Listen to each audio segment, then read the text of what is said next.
is Your Life, this the New London Theatre, and in a moment I hope this stage will be filled with some of the most fascinating people it's been my fortune to meet. Right now, we're counting down the seconds to what I hope will be the climax of months of careful planning and thousands of miles of traveling to bring you a real cracker of a Christmas story.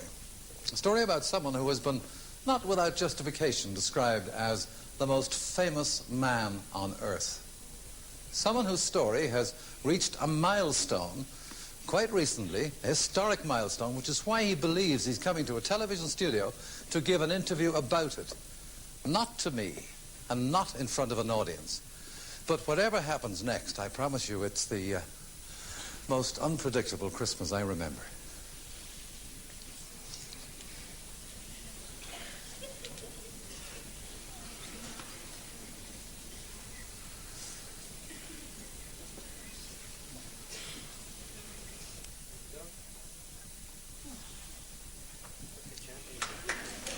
Get straight in. Hello, champ, and a very special welcome to your second favorite city of London. So what I can say to three-time champion of the world, tonight's Muhammad Ali, this is your life. Come on! Come on down the stage, just on to the man. We've got some lovely surprises for you, very promising. Really, really enjoyed it.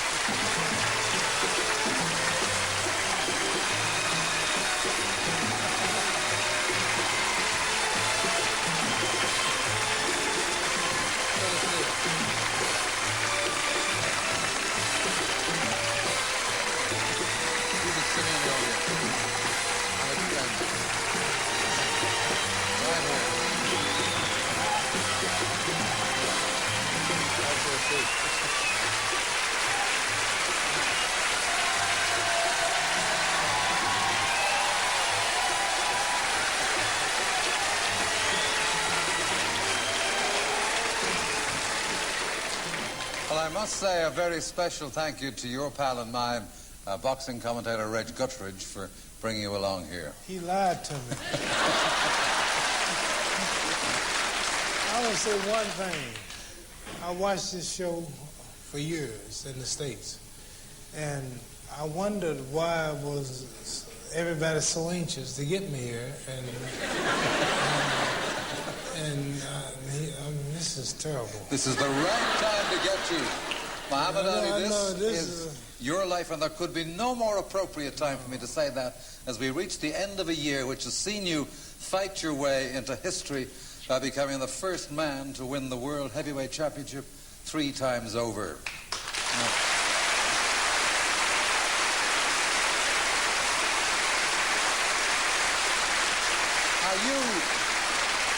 You have fought in a total of 59 professional matches the world over, but for our next surprise, Muhammad, I want to remind you of a match which showed you a very uncharacteristic side.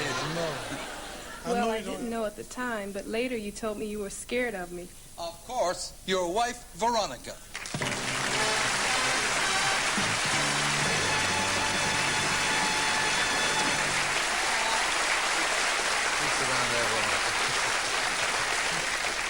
Veronica, how did you find out he was scared of you? Well, we met when he was in Salt Lake City doing an exhibition.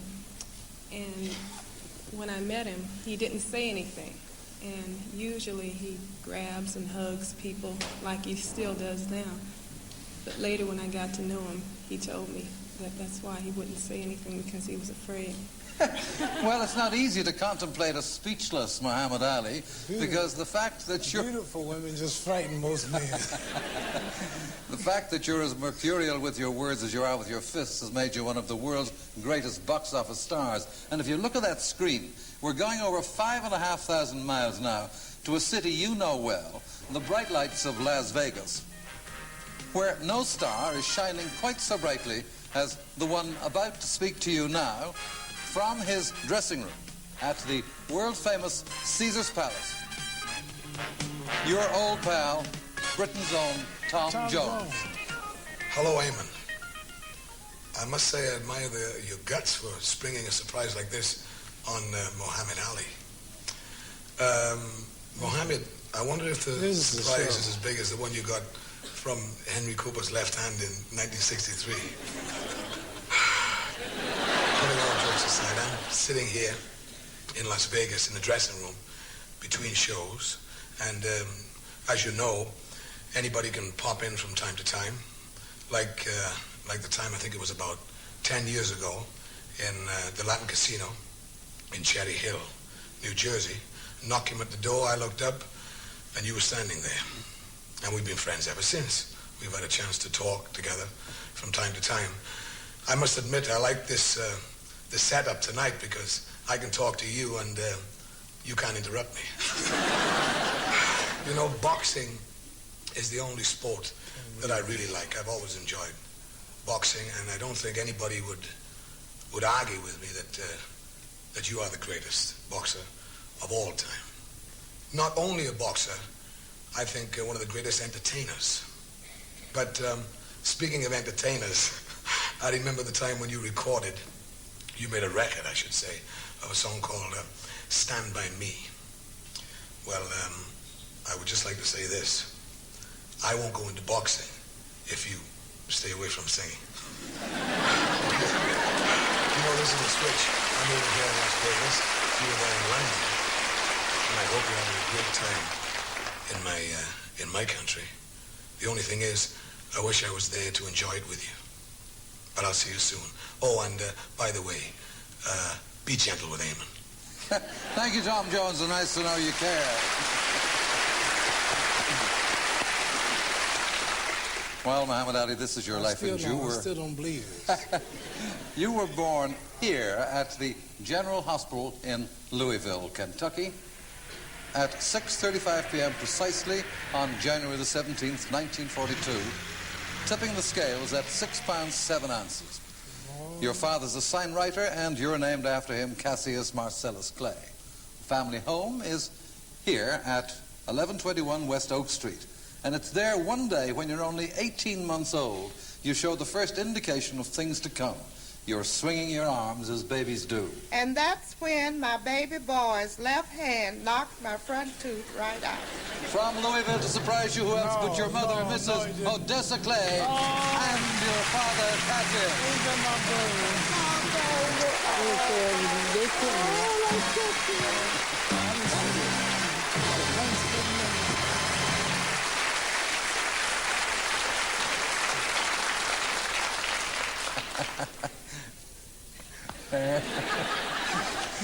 Odessa, how did you come? When did you get here?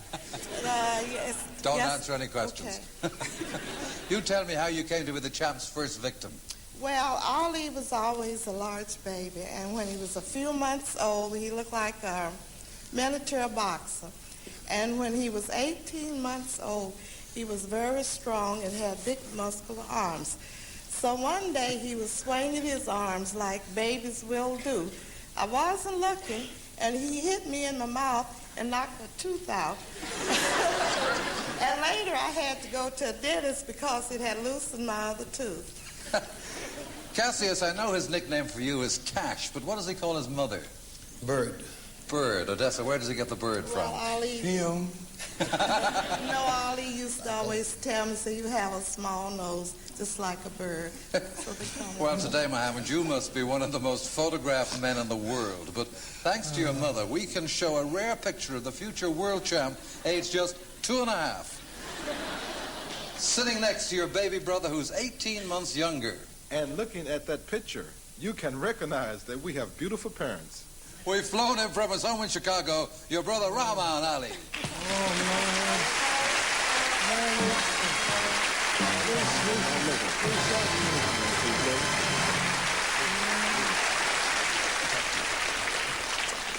Now, being so close as you are in age, you've been great pals since you were kids, eh? That's right. We always have did things together in life, and Muhammad always predicted from a small boy that he would be the world's heavyweight champion. And I want to exclusively bring that out because he always told the kids in the neighborhood, I'm going to be champ of the world, I'm going to do this, I'm going to do that. A few of them laughed at Muhammad, but he always had the strong mind, the determination to stick by his words. Show, so and he did it.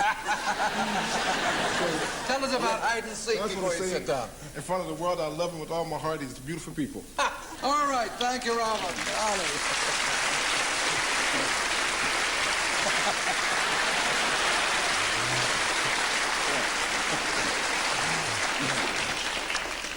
Well, Muhammad, I know that hometown of yours has a great place in your affections. Did you all pay all the plane fares? Yes, but we also hit the road to Louisville, if you look. And we went down Dixie Highway, to be exact, to a place where you were a regular customer as a youngster. Waddell's Barbershop, where your favorite barber is still at work. Hi, Gigi.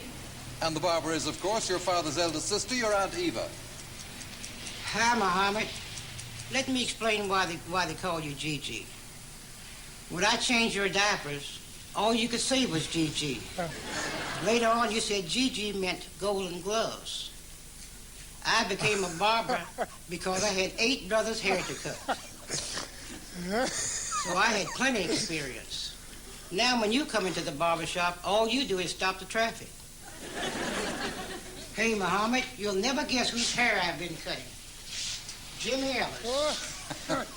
Hi, Mom. You know, we go back a long time. You know, we had our ups and downs together, man. You know, we slept side by side, fought side by side. You have a lot of personal things. And I want to say thanks, man. You've been just like a brother to me. Another satisfied customer. Next. And in a Louisville cloudburst, that hometown pal of yours showed us how, as a kid, you used to race the school bus to keep training. Now, incredible to think that one day you, too, would fight each other for the World Championship, a fight you won, but let's catch up with Jimmy Ellis now at his destination. Hey, Muhammad. School teacher from way back. This is Carter. Hello, Muhammad. You remember your old school, Virginia Avenue School? How old you come in? I remember you. Muhammad, it was in this very room that I taught you when you were 8 years old in the 3rd grade. And you sat in this seat where Don Tavis is sitting now. He is somewhat like you. I remember when you were at that age. I reprimanded you one day because you didn't follow directions. And when I reprimanded you, your classmates answered, Miss Carter, did you ever see him fight? And then I answered, fight? Who has ever done anything with fighting? But now I laugh about that because since I've left the classroom, I've directed the YWCA, and I sent for you to make a speech. You not only made the speech, you brought me $10,000 for the drive and wrote the check right there. Now many boys and girls are happy because of the $10,000 that you gave. So fighting did do something for you. Muhammad, the kids have a message for you.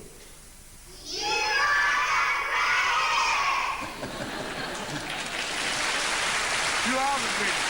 Man, that's the truth. Mrs. Carter and me is going to join your Aunt Eva and leave in that car over there.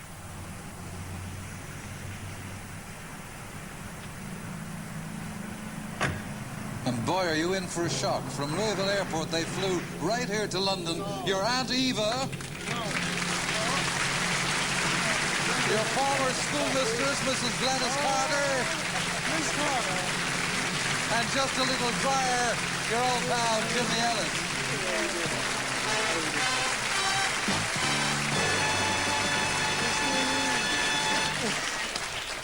Aunt Eva, did you bring your scissors? Sure. And it looks like he needs a haircut right now. I can't believe this. Well, now, Mohammed, as we've just seen, when it rains in Louisville, it pulls no punches. I didn't know you all could lie so much. Come on. Well, it was on a rainy day your boxing career started. You were 12 years old, and Cash, you just bought him a new bicycle, didn't you, for Christmas? That's right. A red bike with chrome finish on white wall tires. He had got on it, starting at home, and it had begun to rain. So he headed for the local bazaar, where they were. Just don't talk too long, because I got time to on the show. I got my talk with him. See if he can start. I want to hear about this. It was being held indoor at Columbia Auditorium, where he had found some free Don't go too long. candy and popcorn. Got a long show.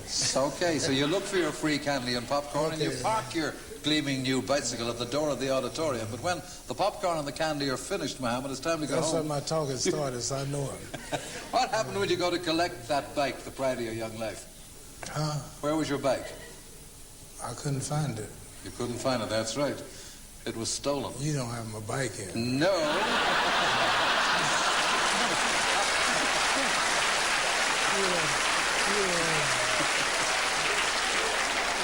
I know you didn't find the bike. You did report the theft to a policeman. Joe Martin, he's not here either.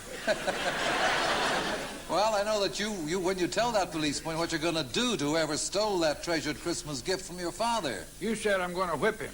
And I said before that, you better learn to fight. Oh, Yes, that same policeman from 24 years ago, now retired Louisville police officer, Joe Martin.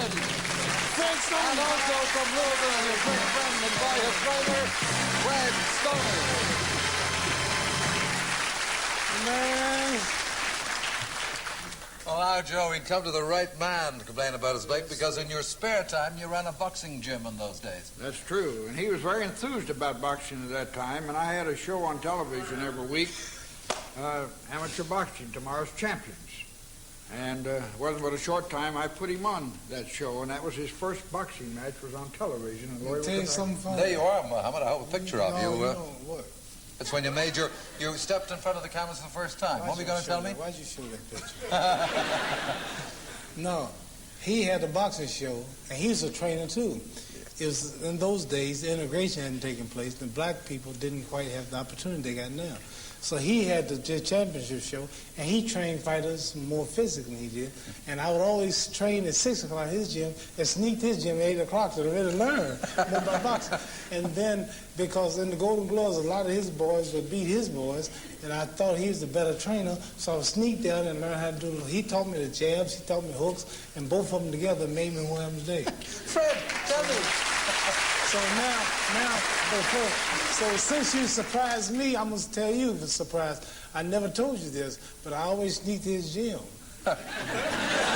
See, because he had the complexion and the connection to get the protection. Fred Stoner, if he let you get a word in edgeways, will you tell me why is it you think the champ here has managed to keep his boyhood good looks? Well, in the early parts of his training, we concentrated on teaching him how to not stand still and be hit, to keep moving in and out, and to right and left. And, well, look at him. It's paid off. And he's still a thrill. But tell me now, tell me, Joe, Ali was asking me, you didn't by any chance find the bicycle, did you? I can't believe Never it. have found it yet, but we will eventually. Thank you very much, Joe Martin and Fred Stoner.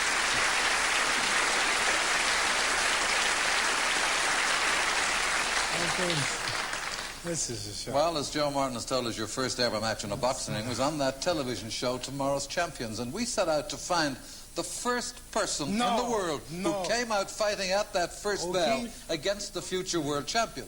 Today he works on the production line here at the Ford plant just outside Louisville. And of all the millions of words written and spoken about your opponents, we were amazed to find no one had ever before asked your very first opponent his memory of that day 24 years ago, but he recalls it now. As you said, you remembered his name, Ronnie O'Keefe. Hello, Muhammad. Is that Remember that day I first stepped in the ring with you? It was your first fight. It was my first fight. And also happened to be my last fight. You were 12 years old. You weighed 88 pounds. I was 14, and I weighed 1 pound less.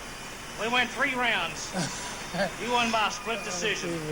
But I like to tell my co-workers here, that makes me better than Norton or Foreman and all the rest. You put them to sleep. It walked me up to the fact that in the fight game, I'd never be in the same league with you. But I have no regrets.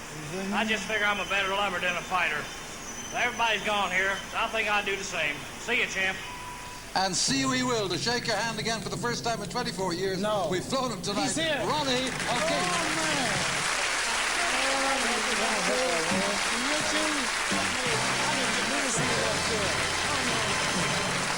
Was that you? Boy, time fly. We done got old. He don't look nothing like he used to. Jimmy Ellis, you and Muhammad were matched on that First night. tomorrow's Champions program. I don't know if Muhammad remembers it, but you do. First fight. That made you famous too, didn't it? You the first man to fought Muhammad Ali. Ain't that something? Okay. Thank you, sir. We were just talking, Jimmy and I actually, about that program, Tomorrow's Champions. And the two of you were matched for a purse of $4 each, Jimmy, but the fight never took place. Why was that? Oh, because at that time, I didn't weigh enough. And so he came over to me and said, man, we just lost $4 because you're too skinny. I said, no, we just lost $4 because you're too fat. Well done. Well, constant training and sheer determination to be the best put you high in the amateur championships as a teenager, winning 6 Kentucky Golden Gloves championships and 2 National Golden Gloves finals. And one day, nearly 20 years ago, you read in the newspapers that one of America's top fight trainers is visiting Louisville. When high school's over for the day, age just 17, you dash to the hotel where he's staying and telephone his room from the lobby. And you said, I got to talk to you on account of going to be the next heavyweight champion of the world. Today, his name's inseparable from yours, that legendary figure of the fight game, your trainer and great friend. We've flown him from Miami, Angelo Dundee. How you doing? Yeah, man, surprise. Look at all this, man. Angelo, what did you do when you got that call? Well, I'll tell you, he came on like gangbusters. I'll tell you just what I said. Yeah, well, he said, my name is Cassius Marcellus Clay Jr. I'm the Golden Glove champion of Louisville, Kentucky. I won the Pan American Games. I'm going to be Olympic champion. I'm pretty, and I want to talk to you. All times, right? Right? So he come up and, what else could I do? The TV program stunk, so he came up and I started talking to him. But I'll tell you, it's been a great feeling to be with this guy, because it's a misconception of Muhammad. Everybody says, my God, he must be tough to get along with. Easiest fighter I ever trained. Never had a problem. We never had one argument. It's dynamite. And it's been this way from the beginning. And let me tell you something. It's a great, great feeling to be involved with a living legend like you, Muhammad. And I mean that sincerely, because you are the greatest. Also, one thing else. Every time a fighter would come up in the gymnasium, you would bust down that room door. You'd bust it down 12 times to try to psych out a guy. Do me a favor, buy me a door for Christmas. Thank you, Angelo Dundee.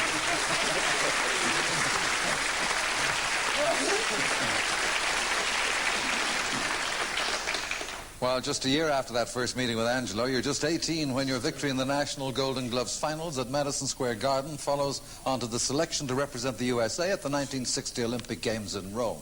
But Joe Martin, what's this we hear about him getting scared? He was very scared of airplanes. He and I had kind of a wild ride in one of them, and he told me that he wasn't going to Rome unless I could get him on a boat. And I said, there's no way. You're going to have to fly. So he and I went out to Central Park and sat on the bench for about 2 hours and talked to him about it, and I was convinced that he would be an Olympic champion. And I also told him, I said, I think you can be world champion sometime, but you've got to go through the Olympics. You've got to have that exposure. Well, he did, and your international boxing career takes off on August 1960 when you step in the ring for the final battle for the gold medal. Your opponent is Poland's Zbigniew Piotr Tchaikovsky. He didn't go to Poland. And I was lucky enough to be the commentator. Oh, well, what a boxer this Clay is. For 18 years of age, the size of him. We're going to hear a lot more of this young man, I'd say.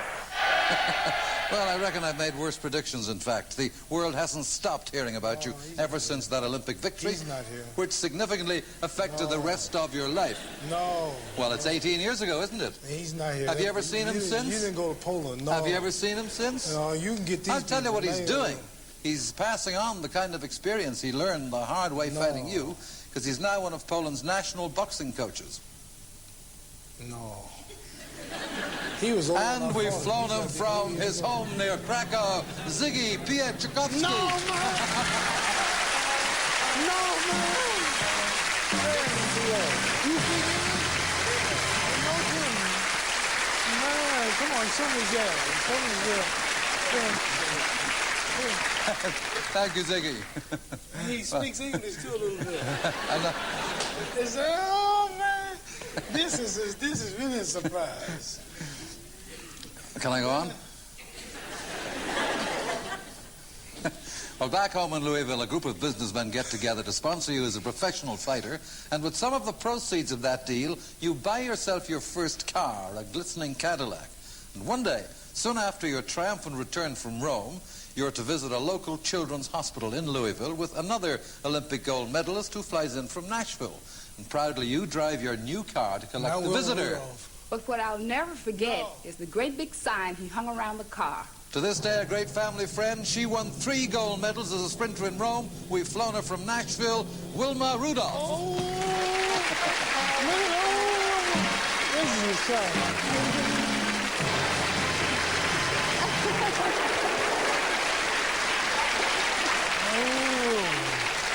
Wilma. Ain't she pretty? Look at Wilma. Wilma, what was that huge sign he'd hung around his Cadillac? Well, the huge sign was Olympic champions. And we drove around Louisville, Kentucky, and on the car was Wilma Rudolph and Cassius Clay, and he was yelling out the window, "We're the Olympic champions." But I think it was all just show, you know. I agree with Veronica. He's quite bashful. How do you know? Did you know him well since, and what else he does besides his sporting game? After he's been at the top for so long, I would really like to commend you for all the wonderful work you've done with underprivileged children. And I have worked with you, and I'd like to say to you, thank you.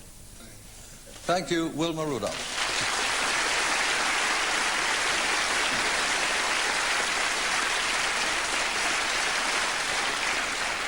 Well, just 4 years after turning professional, you fulfilled I'll the... say one thing. Yes, sir.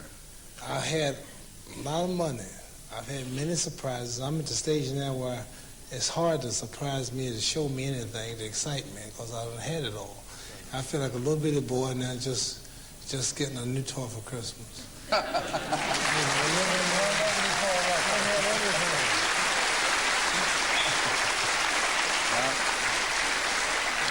This is the only thing that could really shock me, or something like this. Well, let me just go on and tell you that youthful prophecy you gave Angelo Dundee there in that Louisville hotel room nearly 20 years ago, you fulfill it, of course. The date, February the 25th, 1964, and this is how you took the world heavyweight crown from the reigning champion, the late Sonny Liston. Liston seems bewildered. He's unable to cope with Clay's sharpshooting. The champion has taken a terrible head beating from this marvelous young boxing master.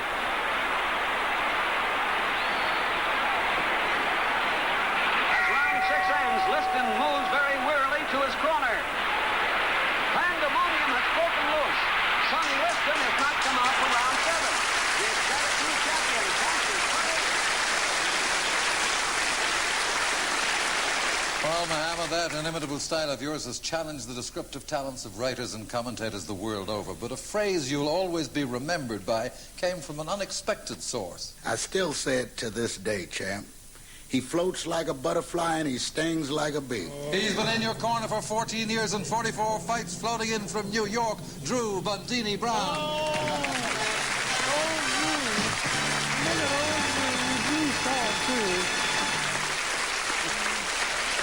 You bought it.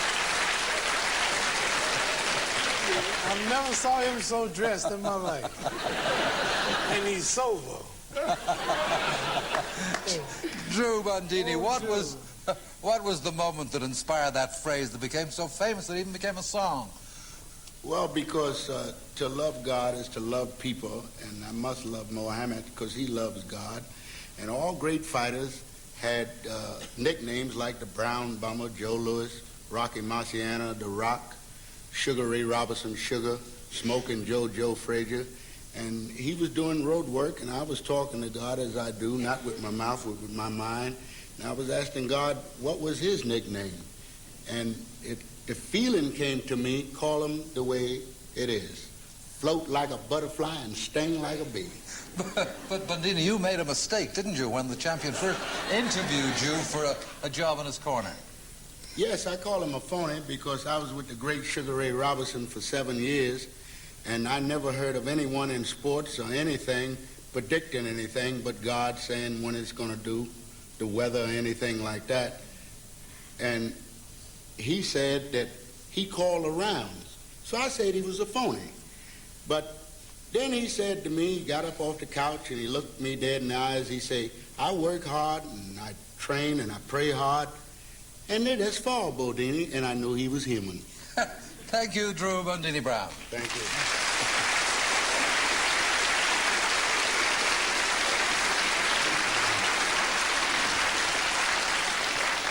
Well, Mohammed, you've a lot of tactical secrets for inside the ring, but outside the ring, we didn't know you had a secret call sign. It goes like this. He was best man at your wedding. You were best man at his. We flew him from Las Vegas. Hollywood song for Howard Bingham.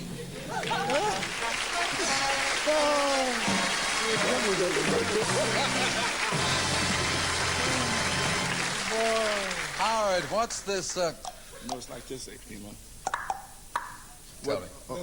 That is, it's like if we're in a large room and he's on one side and I'm on another. He won't phone out and say, "Hey, Bingham!" He'll say, and then I look. And if he's home and his wife is, looking at the I will sneak him out of the house and know his wife to know I'm calling. Looking at the ladies also, he said, Thank you, and shut up, Howard Bingham. Come on, man.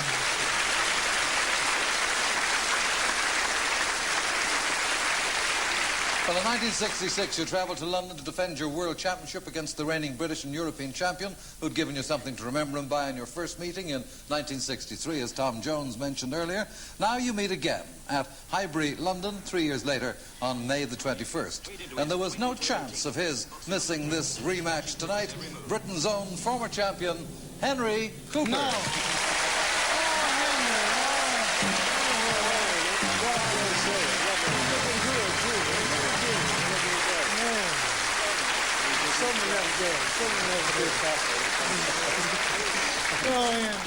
Henry, I know that to this day he does look good. You have a great respect for Muhammad Ali.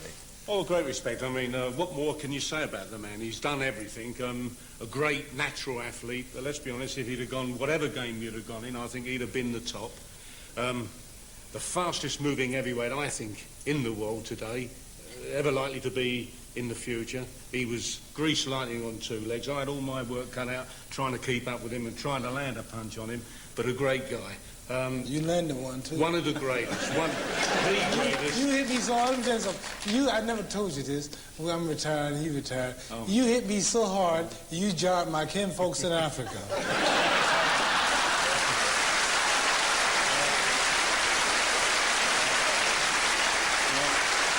To be honest, have a look at him. He's not a bad-looking fellow as well, is he? Can't be bad. You don't look so bad yourself. Thank you, Henry Cooper.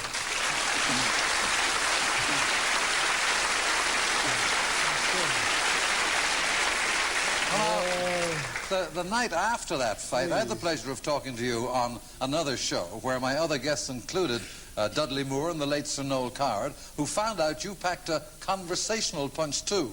By then you'd become a member of the Islamic faith, and of course it changed your name, and it made it clear you were no longer to be called Cassius Clay. Then this happened. Let's have a word about the fight last night, Cassius. Muhammad. Muhammad, I'm sorry. I didn't do that to you. Happened. Is that me? That's you. We both. I'm glad he smiled when he said that. You know my name, boy. Don't worry, I don't care, boy.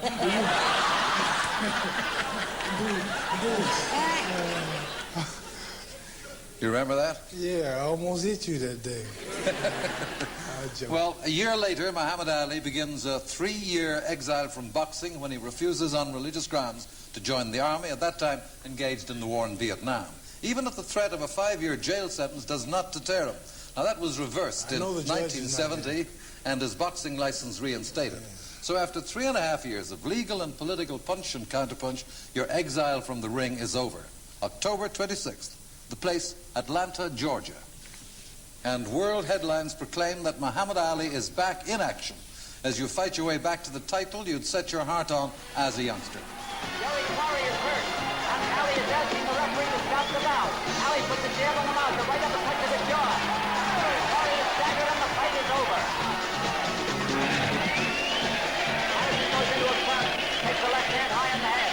Ali drives the right over the head, drives the right to the head. A left on the chin thrown by Muhammad Ali and raising right to the jaw. A left and a right to the head. Bob Foster, the light heavyweight champion. Ali feigns being hurt, puts a jab on the mouth. Foster sticks out a jab, takes a grazing right, a left uppercut to the jaw. Foster is down and maybe out. Ali is finding Joe Bugner is a tough customer. Bugner back to the rope, both hands to the head by Ali. Bugner hooks the left that goes over the head, drives Ali into the ropes and holds him there. Norton moves into Ali, driving both hands to the body, and the referee gets him out of a clinch. At long range, Norton takes the left hand, puts the jab on the mouth. And of course, you went into the record books on September the 15th this year by beating Leon Spinks to become, as I said, the only man to win the world heavyweight title 3 times. Now, instead of resting, you go straight into making the film Freedom Road. Muhammad Ali, actor, playing the part of a former slave who becomes America's first black senator. But on the subject of acting, if you look at that screen, an international film star friend of yours recalls a film you made with him in 1962, Requiem for a Heavyweight, and remembers stepping into the ring with you for a fight sequence in that film. From Hollywood now, Anthony Quinn. Young man, I want to say that to me, you're one of the greatest athletes that's ever lived. But now I understand that you're coming into my field. Now, I want to warn you, and you be careful. Last time you knocked me out in 8 rounds. This time, I'm going to go the full 15 with you, okay? I wish I were there with you tonight. You deserve everything and all the kudos that are thrown at you. You're one of the greatest, really. Thank you, Anthony Quinn.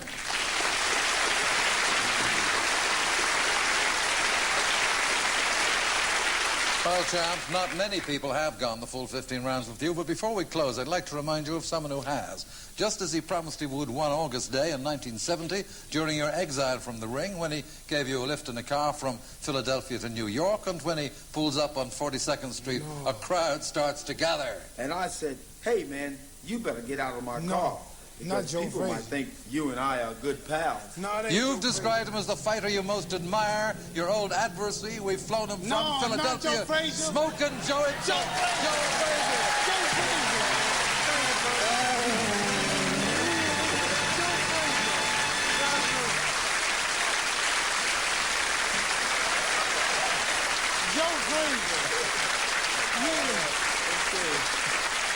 Joe, how did you come to be giving Muhammad Ali a lift in your car? Well, number one, I had a chance to move around in Philadelphia, and I went to one of the hotels, and I promised to give him a ride to New York City that day. I got out of the car. Somebody says, "Hey, go Smoking Joe Frazier." Oh, man, and he went off. Smoking Joe Frazier. Where is he? I want Smoking Joe Frazier. He got my title. So I went over and I shook his hand. He told me, he says, listen, sir, I have a man who's doing a book on me. Would you interview him into New York City? We rode into New York City. This guy would not let me get one word in. All through the whole ride, he started talking about Smoking Joe Frazier. Can you whip me? You whip me? So Joe, Smoking Joe Frazier. See, I wrote a poem. He said, Joe, come out smoking. I'll be poking, pouring water on that smoking. He said, I might amaze you. I will be tired smoking Joe Frazier. all through the whole time in New York, from Philadelphia to New York City, I had to go through that noise all the way. What did you do? So I had a chance we got into New York City, 42nd. He slapped me. 42nd and Broadway, and somebody messed around and saw him and myself, and he went off again. Smoking Joe Frazier, ladies and gentlemen, Smoking Joe Frazier, the man who got my title. I won my title. I was in the car. Oh, Lord. I said, look, I ought to whoop this sucker right now. So after a while, he got back in the car and kind of cooled down some. I said, hey, man, cool it off, you know what I mean? So he said, a song. Start singing. He started singing.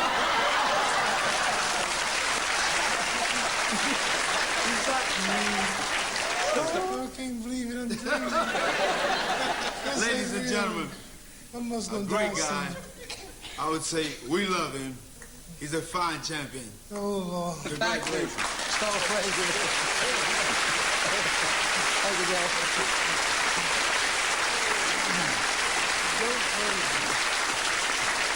Joe Frazier. I'll say one thing.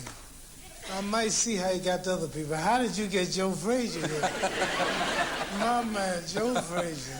I want you to listen to this, Muhammad. As a boy, you worship I'm finished. one You close the particular... show now. I am, just about. But I want to remind you of one particular boxing hero who later in life you got to know, and who sadly cannot be here because, as you know, he recently underwent massive heart surgery, wipe my eyes which off has first. affected his powers of speech. But such is his high regard for you that here, in his home in Las Vegas, all the bravery that went into winning of those trophies went into this brief greeting to you. Hello, Muhammad. When you were a little boy, you just watched me on television. Now I enjoy watching you on television. But I'm sorry I couldn't be with you. The Brown Bomber himself, the great Joe Louis. Hello, Muhammad. How you doing? Thank you, Joe Louis. A fighter still. And there, Muhammad Ali, we come to the end of our Christmas surprise package, except for one thing, well, two actually. With Veronica's consent, they're not, as you thought, tucked up in bed just yet. They're here with their nanny, your children, Hannah, age 2, and Layla, nearly 1.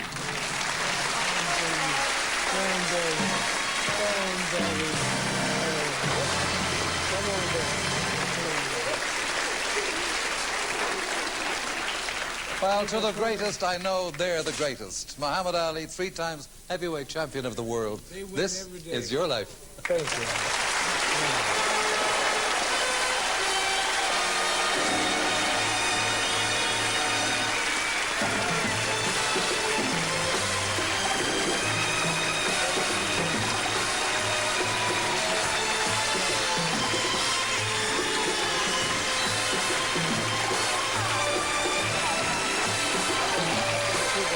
Thank you.